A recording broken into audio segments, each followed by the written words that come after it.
ठीक है रहने दो।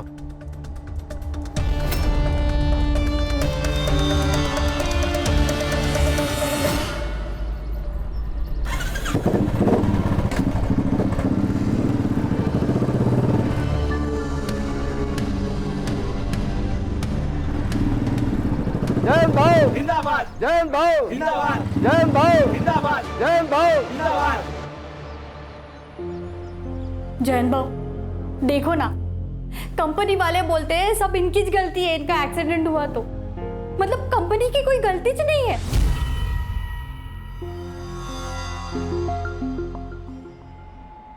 अरे घाबरायचं नाही, जोपर्यंत हो जयंत हाय काय गौतम।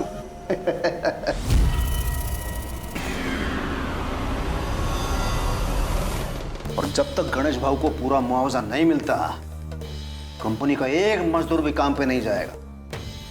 ए हीरा, हो भाऊ। सबको बोल दे। हो भाऊ। काका सुनो ना, मैंने 12th पास कर लिया है, तो प्लीज आप मुझे भी कहीं पे जॉब पे लगवा दीजिए ना। ये गौतम याड़ा बड़े डाला का तू? हाँ? तू टेंशन मत ले, इधर बैठा है ना मैं।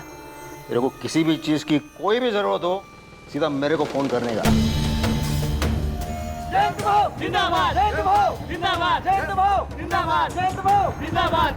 Welcome my friend, welcome welcome welcome. Shakaal के अड्डे में तुम्हारा स्वागत है। टीवी देख रही है तू?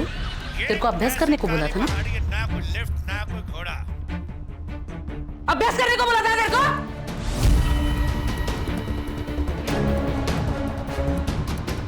दिखाती हूँ मैं तुझे अभी काटी कुटी गिली माझी। यार तुम दोनों की किटकिट खत्म ही नहीं होती। बाबा देखो ना, इन्हें मुझे कितना मारा। तूने भी तो आई की बात मानी नहीं होगी ना।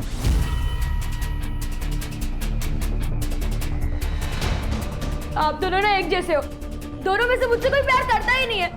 अरे साइली, साइली। देख जयंत, 10 लाख बहुत ज्यादा है गणेश के लिए। अरे खन्ना साहब, बंदा बेड पे है, जिंदगी भर उसने आपके फैक्ट्री के लिए काम किया है और अब आपके फैक्ट्री के एक्सीडेंट की वजह से वो आगे जिंदगी भर काम नहीं कर पाएगा। एक काम कर, 5 में निपटा ले, नहीं तो वो भी नहीं मिलेगा। आपको पूरे के पूरे 10 लाख रुपए देने पड़ेंगे।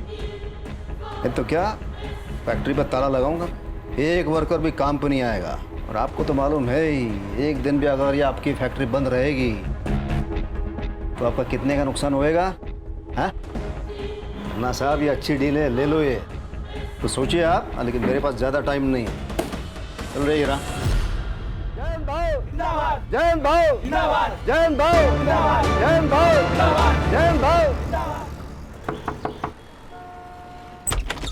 घुड़के चली। मजा आ गया ये नाजिया। आ जा इधर। आज मैं एकदम मूड में है रे नाजिया, कमाल की मूड में है।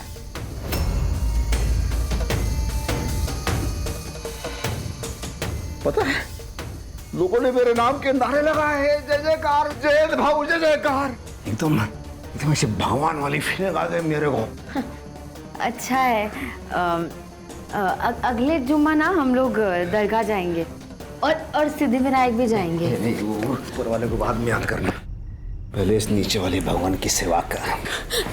वो मेरा महीना चल रहा है। चल कैसे चलेगा ये?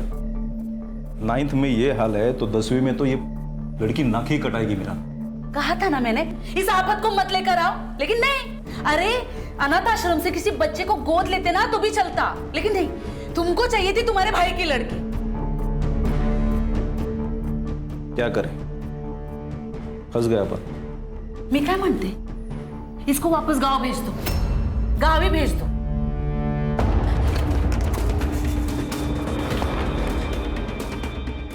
हेलो, वो कमीना आपके पास ही आ रहा है क्या? रिद्धि, रिद्धि बेटा तू चल, जल्दी निकल यहाँ से, चल। भाई रात के 10 बजे कहाँ जाऊँ? अरे वो राक्षस यहाँ आ रहा है, अभी अभी नाजिया का फोन आया था। किसी भी दोस्त क्या चली जा, कहीं भी चली जा, बस अभी यहाँ से निकल। चल जल्दी चल बेटा, चल चल जल्दी चल, ये डाल ले।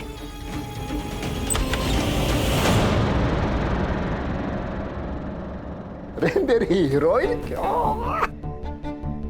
ये ऐसे रेडी होके तू कहाँ जा रही है? अरे आज मैं बहुत खुश है।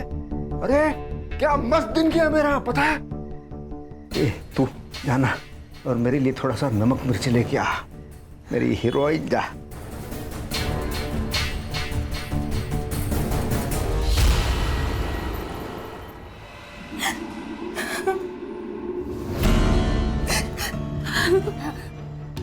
ऐसे स्माइल करके करेगी ना तो पूरी रात प्यार से बीतेगी, नहीं तो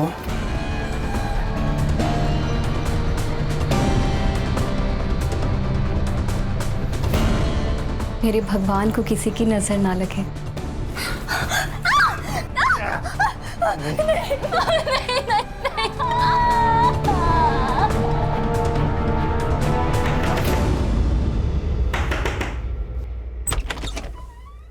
तुम हसन, तू यहाँ क्या कर रहा है? लेने आया हूं तुझे।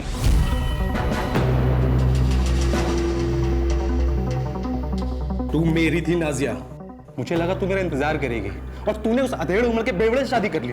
तो क्या करती मैं? हाँ, तू तो जेल चला गया। और तेरे अबॉर्शन के बाद कौन मुझसे शादी करता? और वो तेरा नेता मेरे पीछे पड़ गया था, भागकर मुझे मजबूरन मुंबई आना पड़ा। तू ऐसे 10 साल के बाद वापस नहीं आ सकता। मैं अभी 6 महीना पहले जेल से निकला हूँ और 6 महीने से तुझे ढूंढ रहा हूँ। देख अब जाके मिली है तू। देख मुझे पता है तू तेरे पति के साथ खुश नहीं है, लेकिन वो मेरे बच्चे का बाप है और मैं उसे कभी नहीं छोड़ सकती। और तेरे को पता नहीं है, जैद बहुत ताकतवर है, वो कुछ भी कर सकता है। ए नाजिया, मैं दुर्गापुर का सबसे बड़ा शार्प शूटर हूँ, हमें किसी से डरने की जरूरत नहीं है। तेरा वो जयंत है ना, इसके लिए तो मेरी एक गोली काफी है।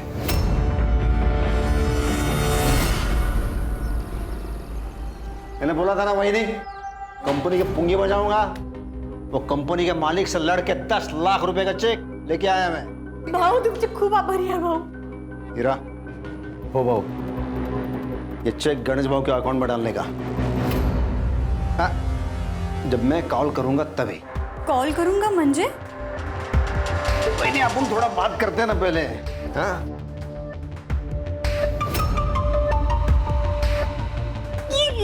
क्या कर रहा हो? अरे 10 लाख रुपया ऐसे फोकट में मिलता है? ये जो कर रहा हूं मैं, हम दोनों के फायदे के लिए कर रहा हूं मैं। देखो, आपको क्या चाहिए? पैसा चाहिए, मर्द चाहिए, और मेरे को क्या चाहिए? मेरे को आप चाहिए। छोड़ो, नहीं, मैं ये सब नहीं कर सकती। नहीं? ठीक है फिर 10 लाख रुपया भूल जाए। अभी ये भी याद रखना, कंपनी वाले गणेश पे केस डालेंगे मशीन खराब होने के लिए। वो सब तुमको देखना है, आप सोच लो उसके बारे में।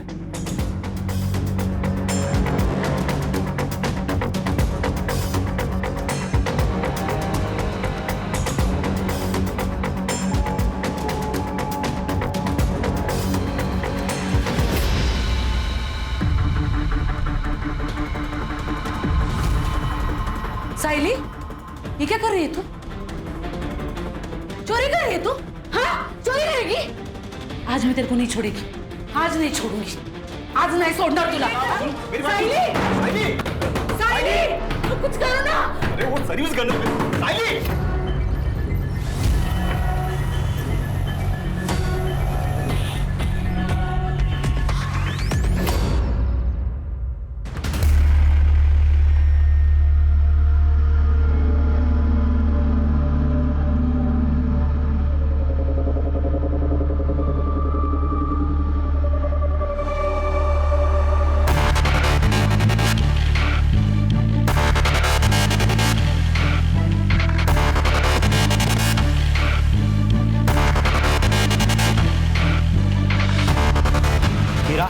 अच्छा किया तुमने यहाँ कर। इस जयंत को हमने यूनियन लीडर इसलिए बनाया ताकि वो हमारे कंट्रोल में रहे, लेकिन अब वो हमारे सर पर नाचने लगा है।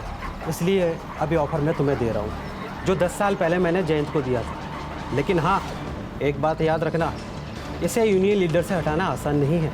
खन्ना साहब, जयंत जिंदा रहेगा तभी तो लीडरगिरी करेगा ना।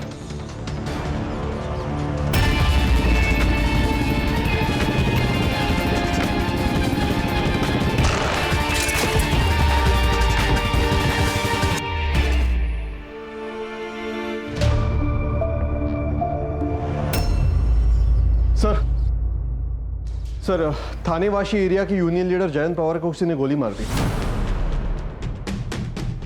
जयंत पवार?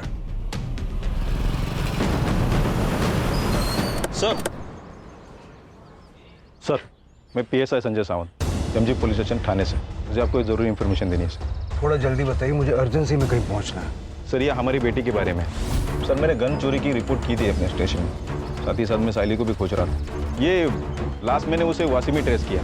साइली का कोई दोस्त या आपका कोई रिश्तेदार या वाशी में रहता है? नहीं सर।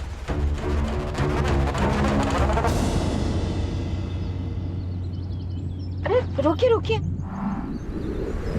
अरे वो देखिए लड़की। हाँ तो हम क्या करें उसमें? ऐसे कैसे? उसे हम अकेला नहीं छोड़ सकते।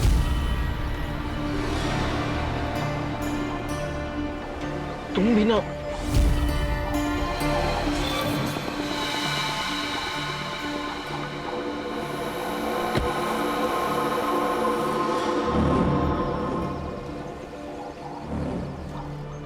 बेटा,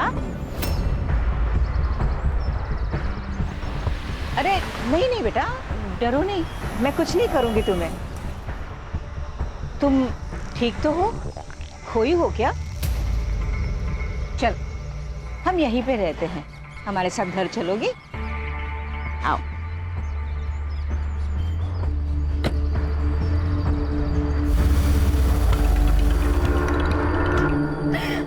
सर जयंत पवार। ये इनको यहाँ लेके कौन आया? सर पास के मार्केट के कुछ लोग, गोली लगी ये बात सुनकर सबके सब भाग गए सर। ये परिवार है इनका? जी, इनको यूनियन के वर्कर्स ने इन्फॉर्म किया था सर।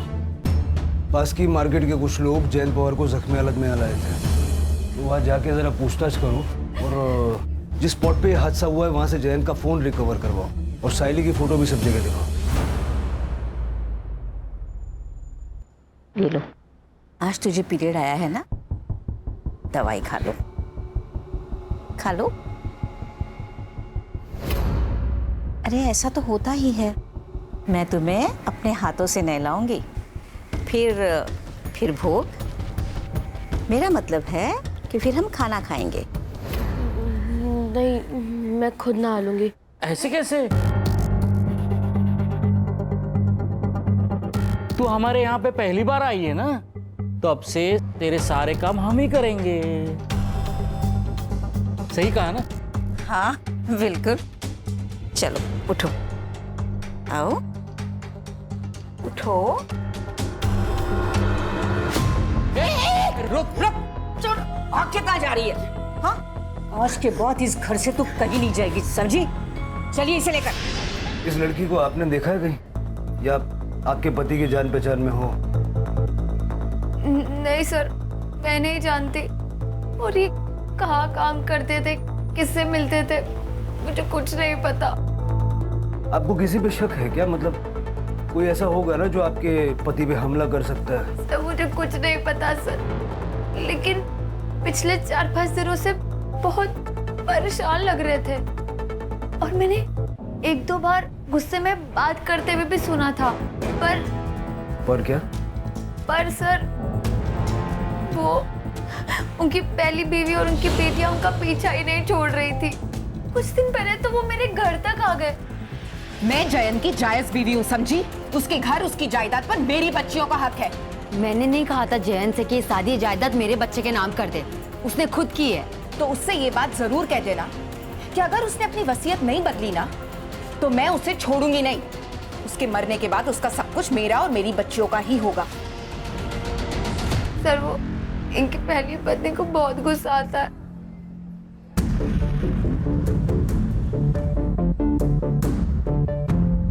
लगता है आपके पति को भी बहुत गुस्सा आता था। मैडम, मर्दों का तो खून गर्म ही होता है।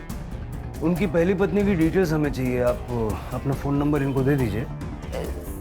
सर वो दरअसल मेरे पास फोन नहीं है, इनको नहीं पसंद था कि मैं फोन वगैरह यूज करूं, लेकिन आपको इनके फोन में सारी डिटेल्स मिल जाएंगी। ये जैन का रोज का आने जाने का रास्ता था, आपने कुछ देखा था? और उनका फ़ोन वगैरह मिला? फोन का तो ध्यान नहीं है, लेकिन वो रोज आते जाते तो हम लोग को मालूम रहता। इस लड़की को देखा है पहले? नहीं साहब। आपने? नहीं सर। मैडम, आपने देखा इसे? नहीं सर ये टोपी मिली है, शायद जयंत की होगी। और ये बुलेट शेल वहाँ उधर गिरी थी सर। और सर ये 9mm है। 9mm?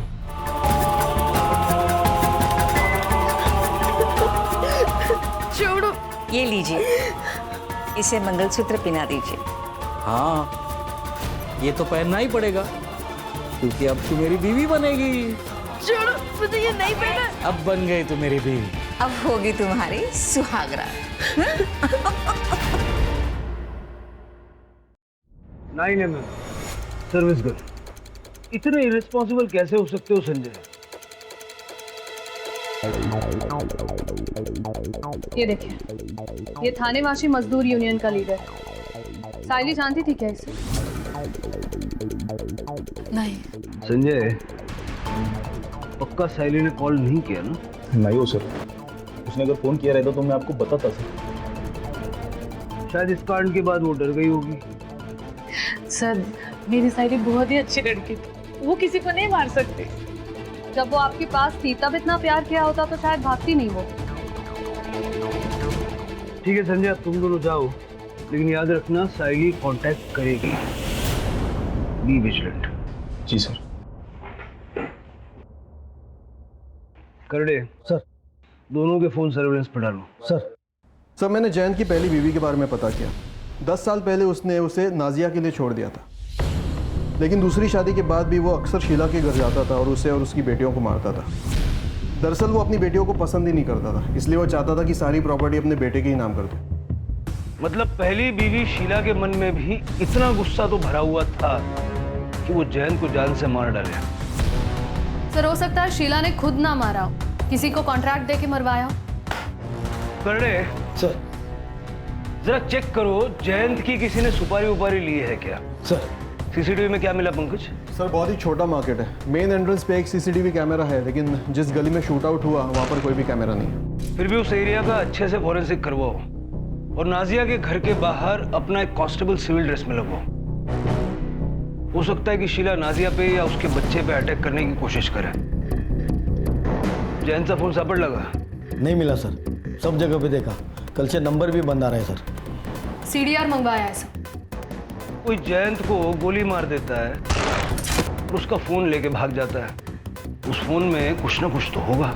हो सकता है सर उस बच्ची ने चुराया होगा बेचने के लिए।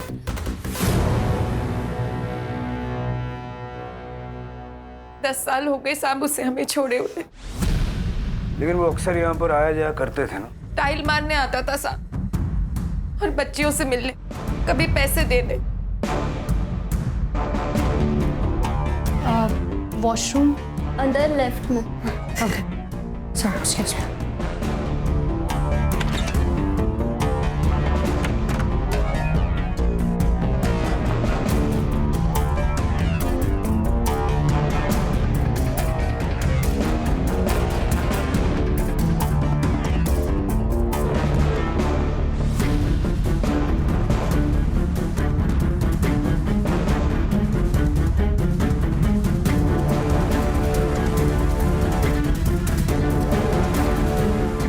आपके पति ने अपना घर नाजिया के बेटे के नाम कर दिया, गुस्सा तो आया होगा आपको।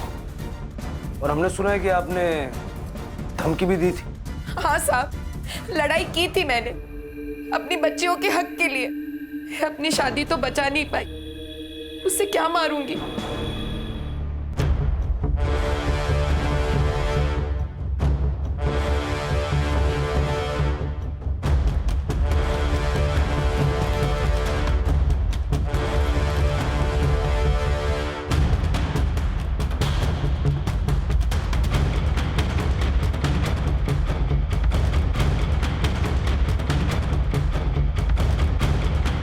ठीक है, जब तक ये केस सॉल्व नहीं हो जाता आप में से कोई भी शहर छोड़ के जाइएगा मत।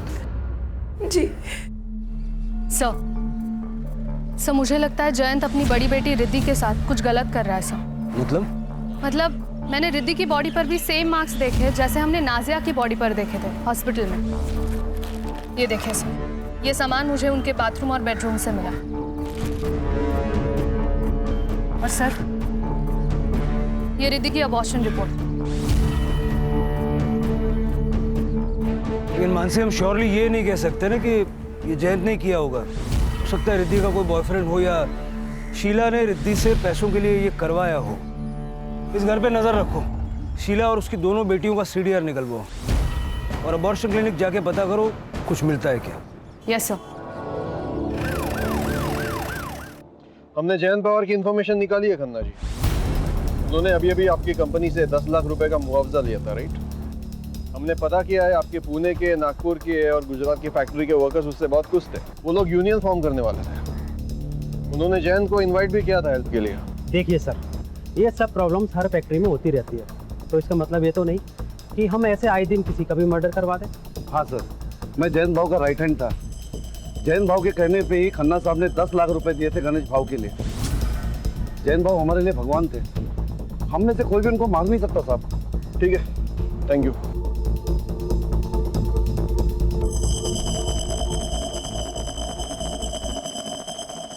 सर, हमने साइली के दोस्तों से और क्लासमेट से दोबारा बात की और आपके कहने के मुताबिक सबके घर पे भी गए, लेकिन साइली का कहीं कुछ पता नहीं चला। मैडम, जयंत, शीला और उनके बेटियों की सीढ़ियाँ। ओके सर, शीला को रोज सुबह 11 बजे एक नंबर से कॉल आता है। ये नंबर रिद्धि के नाम पर रजिस्टर्ड है सर। रिद्धि के नाम पे? यस सर, लेकिन इसका लोकेशन जयंत और नाजिया का घर दिखा रहा है सर। और फिर 11:30 बजे ये फोन स्विच ऑफ हो जाता है। रोज आधा घंटा शीला से बातचीत की जा रही है, मतलब जयंत ने ये नंबर सिर्फ शीला से बात करने के लिए लिया था। यस सर, जयंत ही बात करता होगा और नाजिया को ये पसंद नहीं होगा कि वो अपनी पहली बीवी से बात कर रहा है। सर, कहीं ऐसा तो नहीं है कि नाजिया ने ही जयंत को मरवा दिया हो क्योंकि वो अपनी पहली बीवी से टच में था? हो सकता है, जेलसी एक बहुत बड़ा फैक्टर है। अबॉर्शन क्लिनिक से कुछ पता चला? यस सर, रिद्धि का अबॉर्शन हुआ था लेकिन वो शीला के साथ गई थी सर। बच्चे के पिता के बारे में नो आइडिया। सर, मैंने जयंत के बारे में आसपास पूछताछ की कि जयंत काफी बार शीला के घर आता था। बोला शिंदे। हेलो सर, एक आदमी नादिया जी के घर पे आया था, सुबह भी आया था और रात को भी आया था। फोटो भेज। ओके सर, भेजता हूँ। ममता, हाँ? सुनना, मैं क्या कह रहा था, उस लड़की के साथ हम कुछ करें इससे पहले एक बार कर लूं। खून मुंह लग गया आपके? बस एक बार। ठीक है, मगर उसके बाद काम खत्म। प्रॉमिस।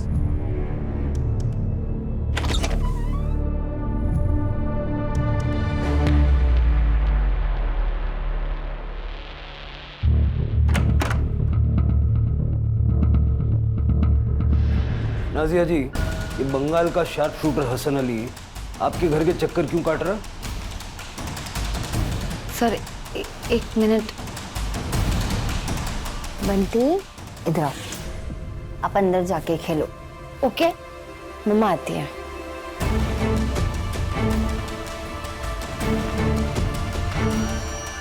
सर, मेरा और हसन का अफेयर था बंगाल में, लेकिन उससे 10 साल की जेल हो गई थी। और जब वो रिहा हो गया तो उसकी मदद से तुम दोनों ने मिलकर जयंत को मरवा दिया। क्या? नहीं, ऐसा बिल्कुल नहीं है। हसन इसलिए आया था क्योंकि वो चाहता था कि मैं भागकर फिर से बंगाल चलूं उसके साथ। वो जयंत को मार सकता है, ऐसा लगा नहीं आपको? ऐसा तो हो सकता है, लेकिन इसमें मैं क्या कर सकती हूँ? और वैसे भी जयंत का सिर्फ एक दुश्मन नहीं है। 2 दिन पहले एक औरत आई थी, उसने तो जयंत के सर पर रॉड से मार भी दिया था। बाय पापा। बाय। नहीं छोड़ूंगी तुझे मैं। ये दिशा, चल निकल यहाँ से। दोबारा यहाँ दिखे तो जान से मार दूंगा। देख। लड़ाई किस बारे में हुई थी? सर, वो तो मैं नहीं जानती, लेकिन इतना पता है कि उस औरत का नाम दिशा था। तो ये बात तुमने पहले क्यों नहीं बताई हमें? मैम, मैं इतने बड़े हादसे में मैं बताना भूल गई। तब पीएम रिपोर्ट के हिसाब से जयंत की मौत 25 जुलाई को रात 8 से 10 के बीच में हुई थी। Cause of death excessive blood loss. Sir Jayant को लगभग 10 फीट की दूरी से 9 mm बुलेट लगे। और हाँ, रिद्धि के घर जो कॉन्डम्स और बाकी सामान मिला है वो भी जयंत का ही है सर। वो गली में अंधेरे में 10 फीट की दूरी से गोली मारी तो किसी शार्प शूटर का ही काम हो सकता है सर। साइली तो इतनी स्किल नहीं हो सकती। सर हो सकता है तुक्का लग गया हो। हाँ सर, काफी दिनों से हमारे किसी भी खबरी ने गन की खरीद फरोख्त की कोई इन्फॉर्मेशन नहीं दी है। हसन की कुंडली निकालो, देखो वो कब मुंबई आया, कहाँ ठहरा है, उसके ठिकाने पे रेड मारो, देखो गन्स वगैरह कुछ मिलती है क्या। साइली की क्या खबर? सर वाशी ट्रैफिक पुलिस और बिट चौकी की मदद से उसे ट्रैक कर रहा है। फिलहाल तो इतना ही पता चला है कि वो थाने से वाशी गई थी ऑटो लेकर, फिर वो स्टेशन के सामने गई और शायद वहां से वापस आ गई और दूसरे दिन उसे शांतिनगर मार्केट में देखा गया। सर अगर साइली ने जयंत को मारा है तो वो डर गई होगी, भाग सकती है। लेकिन साइली के पास जयंत को मारने का मोटिव क्या है और वो इस वक्त है कहाँ?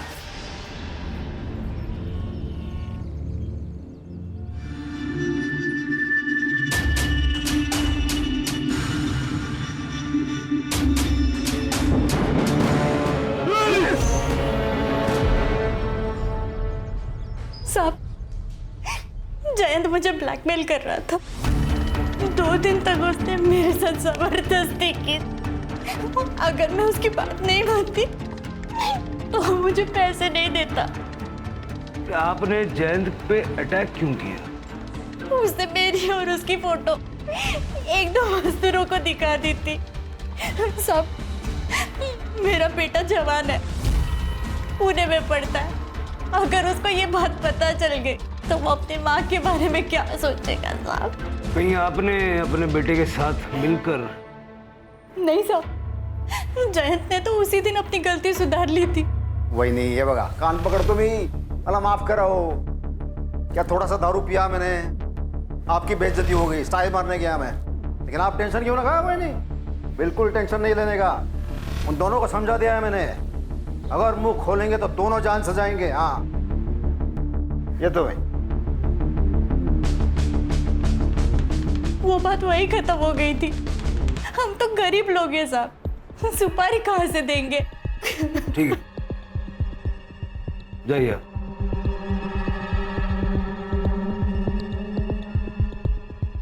मानसी सर, इसके बेटे की कॉल डिटेल्स निकालो तो जरा पता करो किन 2 मजदूरों को जयंत ने वो बात बताई थी। Yes sir. हेलो, क्या? सर ये तो साइली है, संजय की बेटी। सर बॉडी की हालत देख के तो लग रहा है कम से कम 2-3 दिन पुरानी होगी। मतलब जयंत की बॉडी से भी पहले से साइली की बॉडी यहाँ पड़ी हुई थी। इसे शायद बांधा होगा और बहुत मारा होगा। और सर शायद जबरदस्ती भी की गई होगी। सर कोई बुलेट सेल नहीं मिली। सर हो सकता है एक ही टाइम पे एक ही गन से दोनों को मारा गया। साइली को यहाँ नहीं मारा गया, उसकी बॉडी को बांध के यहाँ डंप किया गया। बॉडी को पोस्टमार्टम के लिए भेज दो और संजय को इन्फॉर्म करो।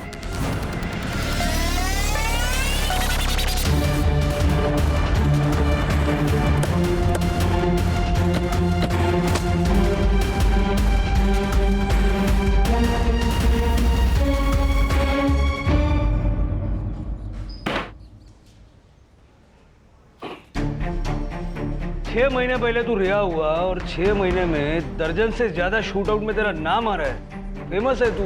नाम आने से क्या होता है? सच थोड़ी ना हो जाता है। इतना दूध का दुला हुआ नहीं है रे तू। नाजिया ने सब बताया है। वो जयंत पवार को अंधेरे गली में जैसा शूट किया ना, वो शूट करने के लिए आलतू फालतू आदमी नहीं चलेगा, शार्प शूटर चाहिए, जैसा कि तू। साहब आपके शहर में टैलेंट की कमी है क्या साहब? कोलकाता की जेलों में कैदियों की कमी है। बंगाल की पुलिस आ रही है तेरे को लेने के लिए। अभी जब तक वो लोग इधर पहुंचेंगे तब तक ये लोग जो तेरा हाल करेंगे ना, फिर तू 2 पैर पे खड़ा रहेगा नहीं रहेगा। क्या करेंगे? क्या करेंगे? मारेंगे ना। अरे मार लो ना। अरे मैं तो बैठा हूं इधर, मारो ना। मार के कुछ नहीं होगा। हाँ कोई सबूत है तो फिर आओ बैठ के बात करेंगे, और अगर नहीं है तो मैंने जयंत को नहीं मारा। मेरी आखिरी सांस तक ना कल यही सुनने को मिलेगा। सर दिशा की कॉल डिटेल्स और एलिबाई चेक हुई है।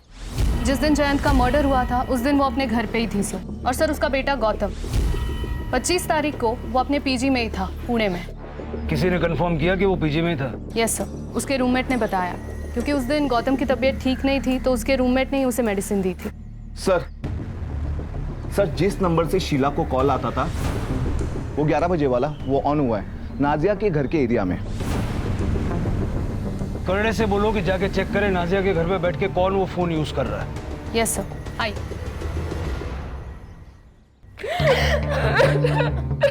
हमने जयंत को नहीं मारा है।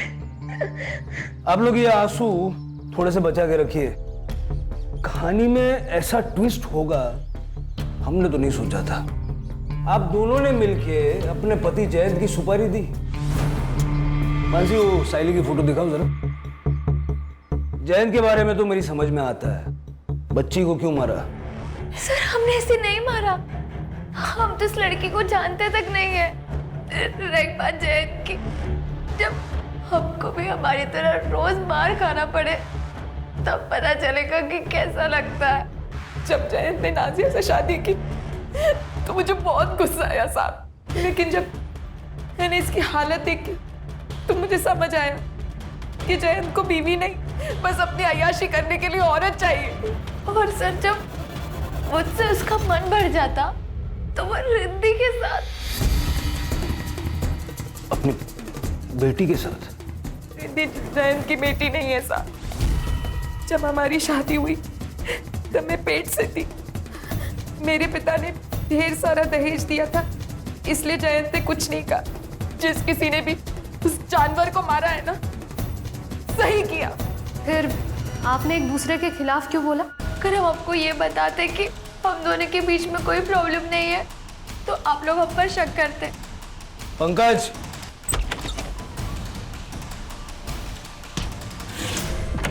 आइए। हीरा जी। सर मैंने कुछ नहीं किया सर। तेरे फोन ने और कुछ सीसीटीवी फुटेज ने हमें सब बता दिया।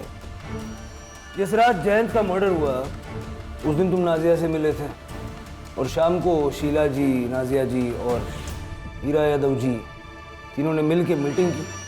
और फिर आप दोनों ने अपने अपने गहने बेच दिए, है ना? तेरे कॉल रिकॉर्ड से हमें एक नंबर मिला। किसका नंबर मिला पता है? बंडू का। बंडू कौन है जानता है? मुंबई का कॉन्ट्रैक्ट किलर। हाँ सर, मैंने किया था कॉल और जयंत भाई को मारने के लिए ही। लेकिन साहब उसने मेरे से 15 लाख रुपए मांगे और इतने पैसे थे नहीं मेरे पास।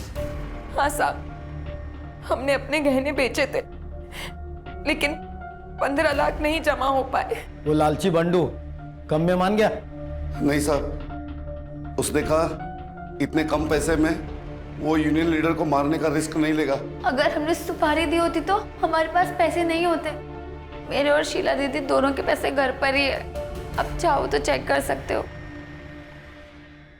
वो आपने गन्स के बारे में पता करने को कहा था। हाँ। पुणे में एक आदमी है, 3-4 गन्स इलीगल तरीके से पिछले महीने उसने बेचा। कौन है रे? सर वो कोई डीलर है, टोनी। नक्सलवादियों के साथ मिलकर काम करता है, पुलिस वाले टीम पे हमला करता है और उनके वेपन्स लेकर अलग अलग जगह बेचता है सर।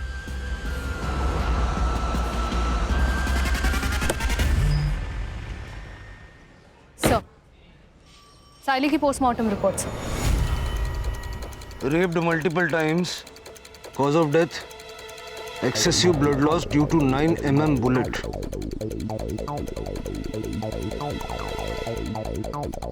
सीमन भी है।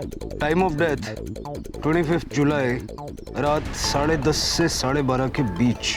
सर इसका मतलब जब जयंत की बॉडी हॉस्पिटल लेकर गए थे तभी इन लोगों ने साइली की डेड बॉडी यहाँ डंप की होगी। सर साइली की बॉडी हमें जिस स्पॉट पर मिली है वो स्पॉट मेन रोड से थोड़ा हटके है। लेकिन आए तो किसी न किसी रास्ते से होंगे ना। हॉस्पिटल से टाइम पता लगाओ, जयंत की बॉडी को किस वक्त वहाँ ले जाया गया, और मार्केट के एंट्रेंस का सीसीटीवी एक बार चेक करो।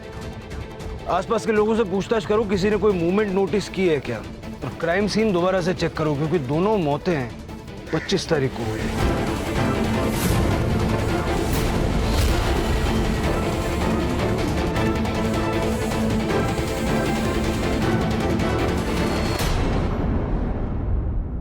सर मैंने मुंबई में किसी को गन नहीं बेची सर। ये लड़की को कहीं देखा था आपने? हाँ साहब, ये लड़की को ये 3-4 दिन पहले इसी रोड पे देखा था। सर मैंने एमजी रोड और जंगल के बीच के सारे सीसीटीवी चेक किए। सर टाइम और जगह के हिसाब से ये ग्रे कार मैच कर रही है सर, लेकिन देखिए नंबर प्लेट दिखाई नहीं दे रहा है। लेकिन सर आगे एमजी रोड के सिग्नल को क्रॉस करके बच्ची की जहाँ लाश मिली थी उस रोड पर ये कार जाते हुए दिखाई दे रही है। लेकिन सर मैंने आगे का सीसीटीवी भी चेक किया, उस रोड पर ये कार नहीं दिखाई दे रही है।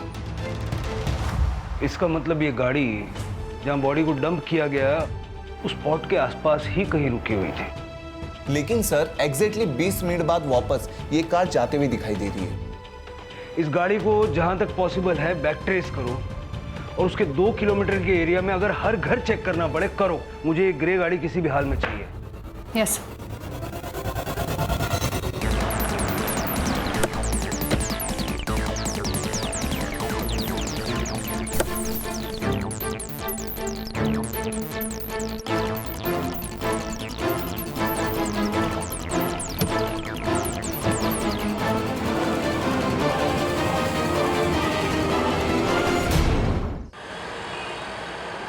हमने कुछ नहीं किया है सर। हमने तो उस लड़की को आसरा दिया था। आपकी उम्र का लिहाज कर रहे हैं, वैसे करना तो नहीं चाहिए। आपने साइली का रेप किया और बाद में उसे गोली मार के उसका मर्डर किया, शर्म आनी चाहिए। आपका सीमेन मैच हुआ है और ये गन ये जहां आपने छुपाई थी ना, हमने ढूंढ निकाली।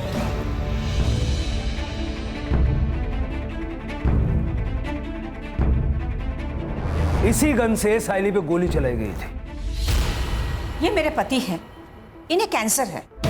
डॉक्टर ने कहा है कि कोई भी दवाई इन पर असर नहीं कर रही है। पीर बाबा ने कहा कि इनकी दूसरी शादी करो, वही इनके संकट को हर सकती है। इसीलिए हमने उसके साथ शादी करवाई। उसने तो कहा था कि उसके माँ बाप उसे पसंद नहीं करते, भाग कर आई थी यहाँ पर। और उसी बात का फायदा तुम लोगों ने उठाया। जो भी किया ना, अपने पति की जिंदगी के लिए किया। पति ही मेरा परमेश्वर है। अब जेल में पूजा करना एक दूसरे की।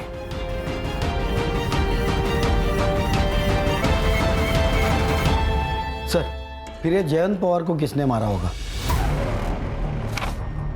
टोनी ने जिनको गन्स बेची है ना, उन सबके स्केचेस बनवाओ उससे। सर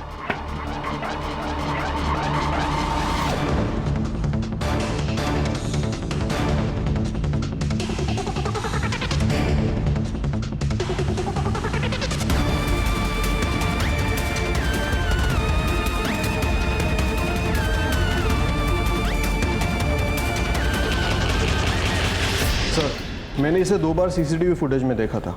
मुझे पहले लगा कोई रैंडम बंदा होगा, लेकिन ये दोपहर को उस गली में गया था इसी रास्ते से, और उससे पहले वो नाजिया और शीला दोनों के घर के पास दिखा था। ये इसका दूसरा फ़ोन, इसने इसी फ़ोन से टोनी को कांटेक्ट किया था।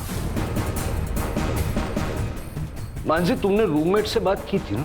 बात तो की थी सर, बाद में पता चला वो इसका रिश्तेदार ही है। झूठ बोला था उसने सर। दिशा को बहन मानता है वो। और क्या करता सर, उस राक्षस से लड़ने की हम में से किसी में हिम्मत तो थी नहीं सर। उसने मेरी माँ के साथ, जब मुंबई से मेरी माँ को सरप्राइज देने के लिए आया था,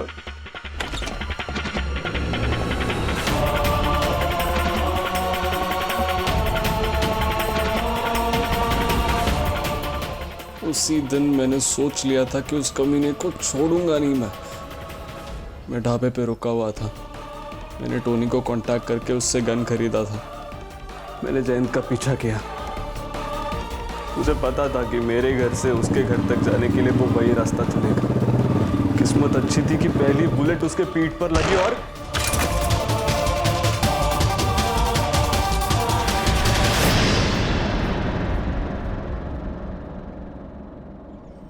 जयंत को गॉड कॉम्प्लेक्स था। उसकी बीवियों ने उसके इतने जुल्म सहे कि जयंत को लगने लगा कि उसके सारे गुनाह माफ हैं। ऐसी गलतियों को शय मिलने की वजह से ही तो इंसान जयंत जैसा राक्षस बन जाता है। अगर शीला ने जयंत के खिलाफ आवाज उठाई होती तो जयंत की मनमानी रुक जाती और शीला, नाजिया और बाकी सबको ऐसे हालात से गुजरना नहीं पड़ता।